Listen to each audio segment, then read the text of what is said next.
தெய்வீக அன்பு என்றால் என்ன? நேசிக்க முடியாதவர்களை நேசிப்பது, தகுதியற்றவர்களிடத்தில் அன்பு காண்பிப்பது. அவன் என்னை நேசித்தபடியால் நான் அவனை நேசிக்க என்று சொன்னால் that is not love. அன்பு என்று சொன்னால் தகுதியற்றவர்களுக்கு காண்பிப்பதுதான் அன்பு.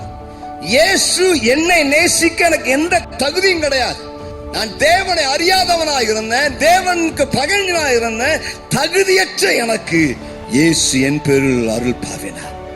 குப்பையில, சேற்றில, நாற்றத்துல கிடந்த என்னை பார்த்து சொன்னார், மை சன் ஐ லவ் யூன்னு சொன்னார். அதுதாங்க அன்பு.